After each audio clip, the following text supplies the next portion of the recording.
Jadi dalam surat At-Taubah ayat 31 At-Taubah, surat Al-Baqarah ayat 165 Allah berfirman, wa minan nasi may yattakhidhu min dunillahi andadan yuhibbuhum ka hubbillah. Apa artinya? Dan di antara manusia, wa minan nasi may yattakhidhu min dunillahi andadan, dan di antara manusia ada yang mengambil tandingan-tandingan bagi Allah. Yuhibbuhum, mereka mencintai tandingan-tandingan Allah itu kahubbillah, sebagaimana mereka mencintai Allah. Ya. Jadi di antara manusia, kata Allah, ada yang menjadikan selain Allah ada tandingan-tandingan bagi Allah. Mereka mencintai tandingan-tandingan itu seperti mencintai Allah. Nah, sekarang saya tanya, kalau istri kita cinta kepada laki-laki lain seperti cinta kepada kita, cemburu enggak kita? Cemburu. Nah, begitulah Allah cemburu. Allah cemburu ketika seorang hamba mencintai tandingan-tandingan Allah seperti mencintai Allah. Allah marah. Sehingga apa kata Allah? Innahu may yusyrik billah faqad haramallahu alaihi jannah wa ma'wahun nar wa ma lidh-dhalimin min ansar. Ya. Sesungguhnya barang siapa yang menyekutukan aku, kata Allah, sesungguhnya barang siapa yang menyekutukan Allah. Bagaimana menyekutukan Allah? Menciptakan tandingan-tandingan bagi Allah, termasuk dalam hal mencintai. Ya, aku mah hanya terekam jatuh. Jadi mereka mencintai tandingan-tandingan bagi Allah, itu syirik. Allah cemburu sehingga Allah mengatakan innahu may yusyrik billah faqad haramallahu alaihi jannah. Sesungguhnya barang siapa yang mensyirikatkan Allah, maka Allah haramkan baginya surga. Betul-betul bengih Allah, betul-betul cemburu.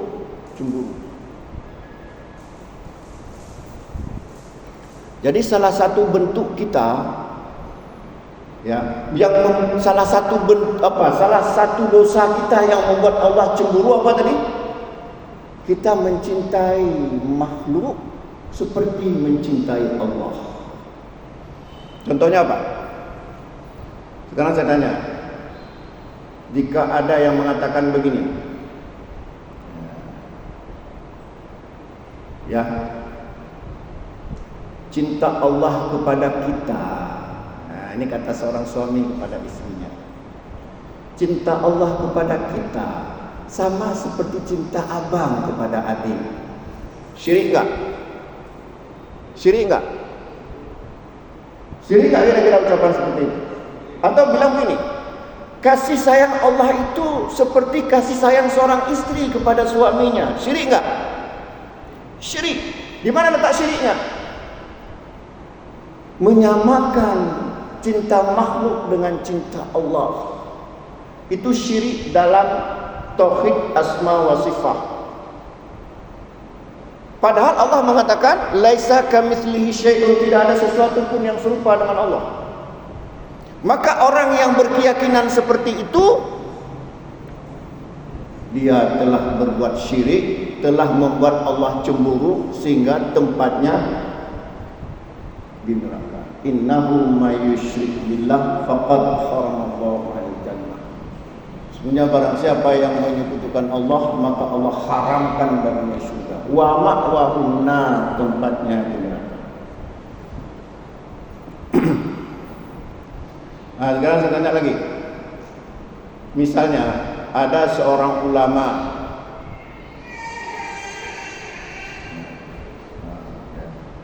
misalnya ada seorang ulama atau tengku atau abu mengatakan begini, nyan halu darah si fulan. hala darah sebulan. Bagaimana kira-kira? Dan kemudian murid-muridnya patuh sehingga poh. Gimana? Bagaimana kondisi orang ini? Ada. Sebelum kita jawab, saya ungkapkan satu hadis. Ya, hadis ini diriwayatkan oleh Imam Bayhaqi.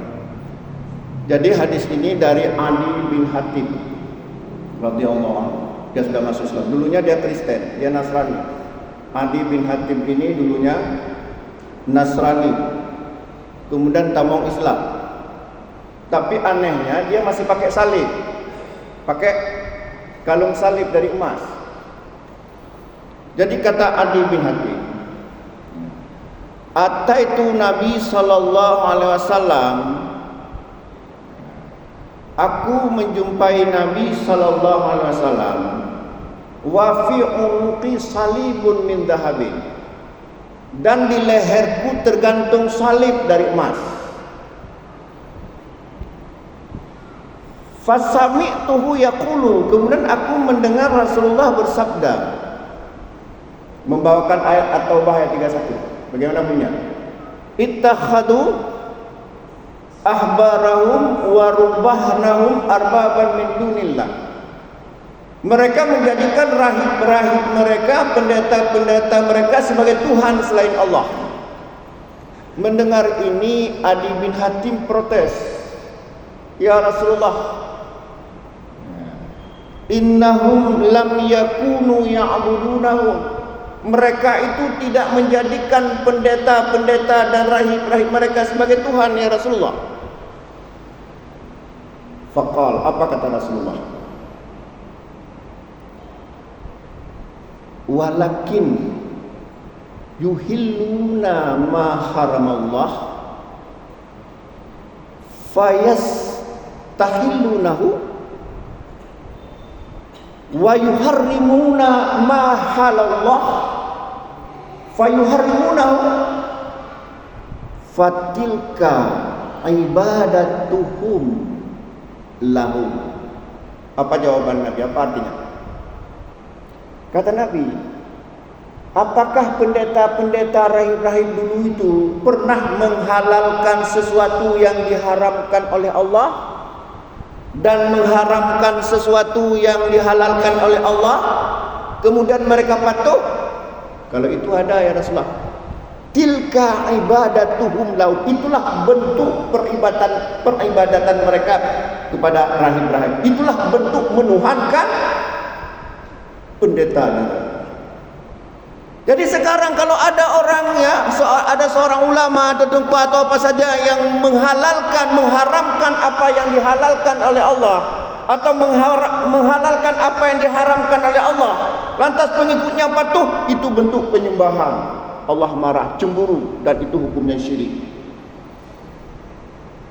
Bunuh, bagaimana membunuh? Padahal Nabi mengatakan sibabul muslim fusukun wa qitaluhu kufru.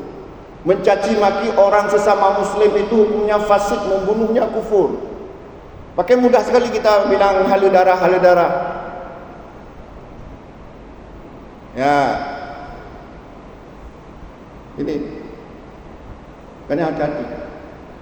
Kita berani mengharamkan apa yang dihalalkan oleh Allah atau menghalalkan apa yang diharamkan oleh Allah, kita sudah menuhankan itu ulama tersebut. Kita sudah menuhankan manusia tersebut.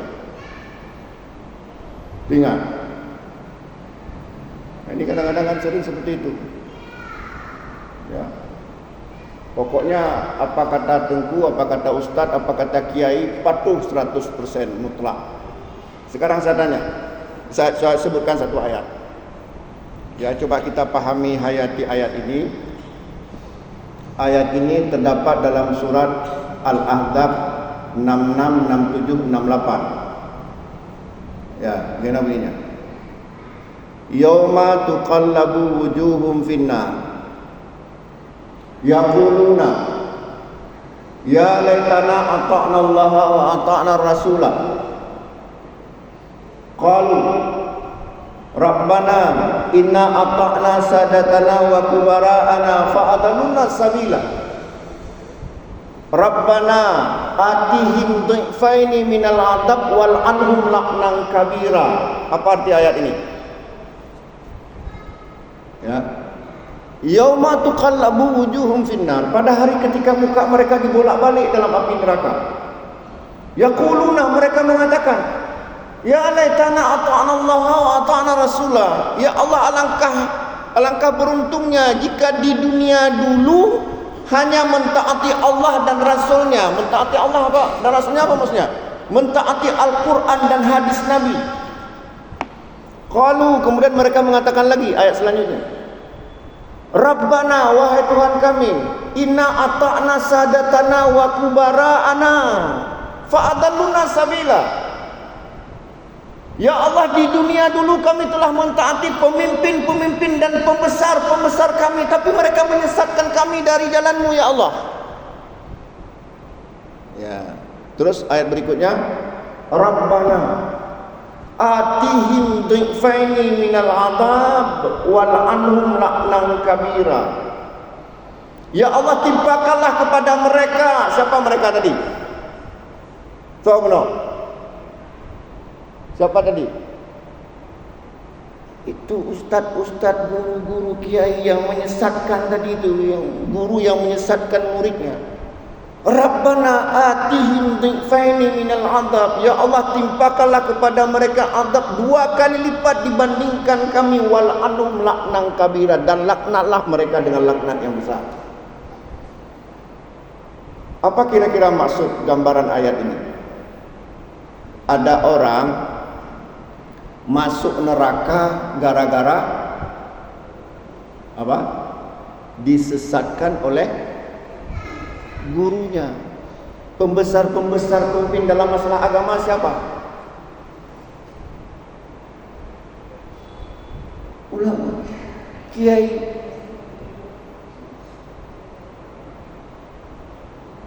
Ya, sebagai contoh ya.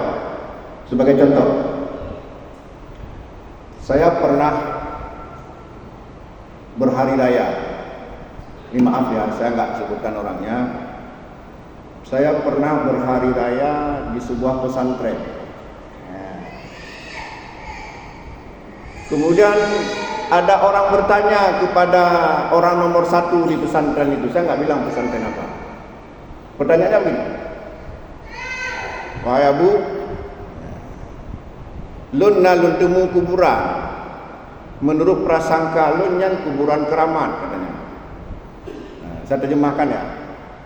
Wahai Abu, saya menemukan sebuah kuburan, mak koh naleng merumpok kuburan, katanya. Saya yakin ini kuburan keramat. Boleh enggak saya buat bangunan di atasnya?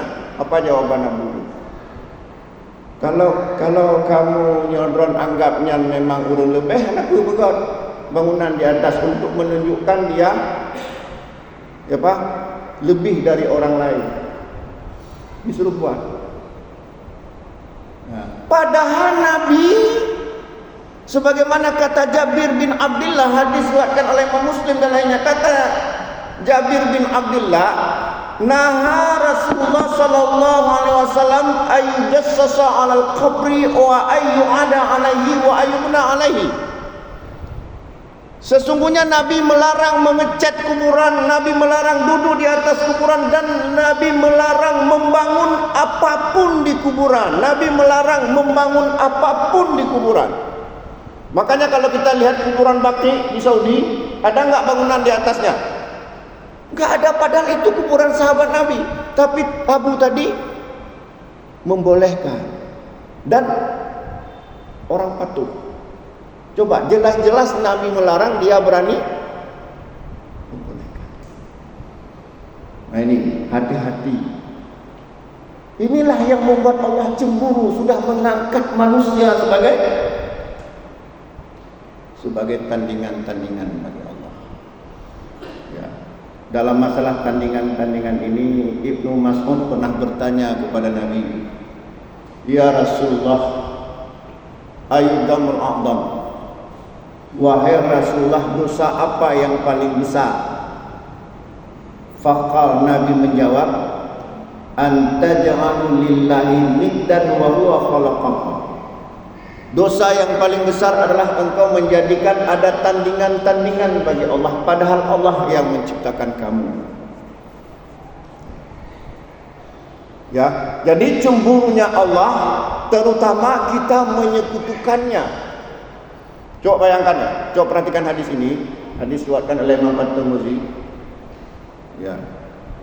Kata Nabi, innar rajula, sesungguhnya ada seorang laki-laki, la ya'malu amalan min ahli jannah fima yubulin nas. Dia beramal dengan amalan penduduk surga sebagaimana dilihat oleh manusia. Kalau kita tanya siapa dia, oh dia malaikat. Siapa dia? Oh dia aulia 7 mati doiman. Siapa dia? Oh dia orang paling baik di muka bumi ini. Tapi kata Rasulullah, wa huwa min ahlin nar. Dia sesungguhnya dia penghuni neraka. Kenapa? Karena dia mati dalam kesyirikan. Sehingga amalan dia yang demikian hebat itu tidak bermanfaat sedikit pun. Sebagaimana firman Allah dalam surat Al-An'am ayat 88, walau asyraku lahabita anhum ma kanu ya'malun. Seandainya mereka menyekutukan Allah, maka Allah hapuskan seluruh amalannya. Kenapa? Karena Allah cemburu kepada orang yang berani menyekutukannya. Ya. Allah cemburu. Tidak boleh ada tandingan bagi Allah. Bahkan sedikit pun tidak boleh. Sedikit pun kita berbagi yang menjadi hak Allah, itu pun tidak boleh. Contoh misalnya, kita salat, ya kan? Kita salat kan harus karena Allah. Ya, kita salat harus ikhlas karena Allah. Terbetik saja niat, sedikit saja, enggak banyak, sedikit saja niat ingin dilihat oleh,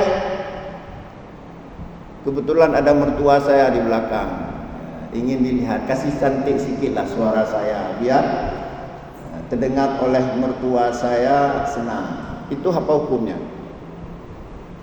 Sudah ria. Sudah pada sedikit saja, terbetik sedikit saja, tapi sudah ria. Kalau sudah ria, sudah hukumnya syirik, maka amalan salat itu ditolak.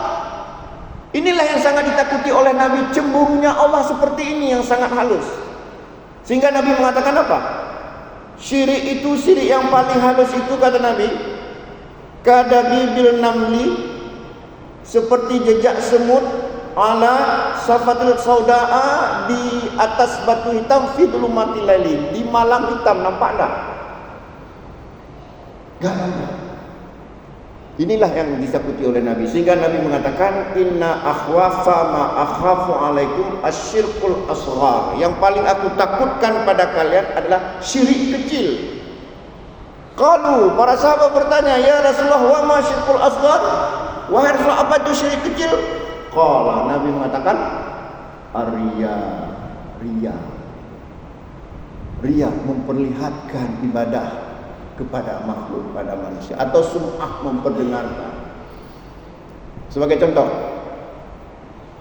orang berzikir keras-keras, kira-kira tujuannya apa? Tujuannya apa? La ilaha illallah, la ilaha illallah. Pokoknya keras-keras lah. Tujuannya apa? Untuk didengar oleh Allah atau untuk didengar oleh manusia? Kira-kira kan? Gimana? Indonesia? Kalau dia untuk didengar manusia sudah hukumnya riya. Kalau untuk didengar Allah nggak perlu teriak-teriak. Ya, nggak perlu teriak. Coba perhatikan hadis sahih ini, hadis diriwayatkan oleh Imam Muslim dan lainnya dari Abu Musa Al-Asy'ari. Kata Abu Musa Al-Asy'ari, kunna ma'a Nabi sallallahu alaihi wasallam fi safar. Kami pernah bersama Nabi sallallahu alaihi wasallam dalam sebuah perjalanan. Fakunna asyrafna ala wadin. Kemudian kami sampailah pada sebuah wadun. Apa itu? Wadi, al-wadi. Apa? Lembah. lembah. Sampai kami pada sebuah al-wadi, lembah. Jadi lembah itu naik turun. Karena begitu capeknya naik turun, halalna wa kabbarna wa ala sautuna. Dalam riwayat ini dikatakan halalna wa kabbarna wartafa'at aswatuna. Kami bertahlil. Bertahlil itu apa? Ya, mengucapkan la ilaha illallah. Wa kabbarna, kami bertakbir.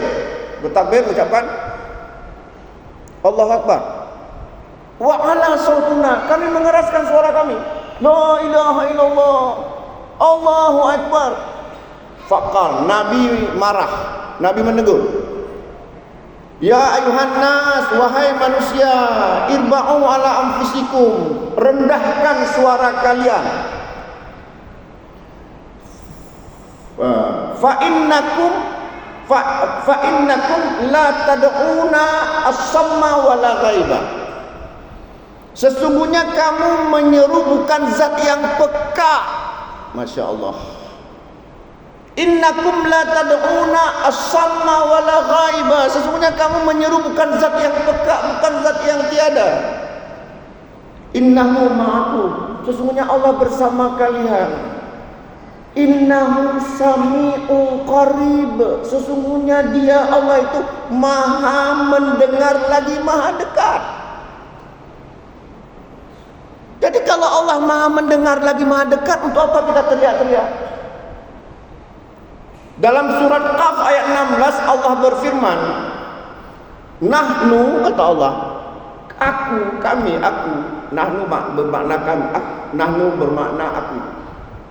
Aqrabu ilaihi min hablil warid.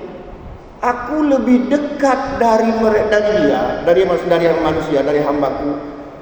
Aku lebih dekat kepada dia itu lebih dekat dari urat lehernya, dari urat leher. Alladzi tad'unahu aqrabu ila ahadikum min unuqi rahilati ahadikum. Sesungguhnya zat yang kamu berdoa kepadanya lebih dekat dari leher binatang tunggangan kamu. Berarti Allah itu sangat dekat. Innahu sami'un qarib. Nahnu aqrabu ilaihi min hablil warid. Aku lebih dekat dari urat leher. Berarti Allah sangat dekat. Terus ketika kita berbicara dengan orang yang sangat dekat, kita berteriak-teriak, marah enggak kira-kira orang yang samping kita? Ini bukan Allah, misalnya orang. Misalnya ada orang duduk di samping saya, katakanlah siapa namanya? Mae. Mae, gua teriak. Apa dia bilang Mae? Kloke klik-kliknya. Marah enggak? Demikian juga Allah dekat dengan kita, kenapa kita harus teriak-teriak? Kalau betul-betul ingin didengar oleh Allah, pelan-pelan saja. Sehingga Allah berfirman dalam surat Al-A'raf ayat 205, bagaimana bunyinya? Wadhkur rabbaka fi nafsika tadarruan wa khifatan wa dunal jahri minal qawli. Berzikirlah pada Tuhanmu, pada diri kamu, dengan merendahkan diri, dengan rasa takut, dengan tidak boleh mengeraskan suara. Azan, azan. Ya. Jadi itulah kira-kira. Jadi makna Allah cemburu, Allah tidak ingin diduakan. Allah ingin kita betul-betul menyembah Allah semata-mata, mentauhidkannya, tidak mensyirikatkan Allah sedikit pun. Terakhir saya ungkapkan satu hadis riwayat Imam Bukhari dan lainnya, kata Nabi, man mata min ummati la yusyriku bihi syai'a dakhala jannah. Barang siapa yang mati dari umatku dia tidak mensyirikatkan Allah sedikit pun, dakhala jannah, dia pasti masuk surga. Aqulu biqauli hadza fastaghfiruhu innahu ghafurur rahim. Wassalamu alaikum warahmatullahi wabarakatuh.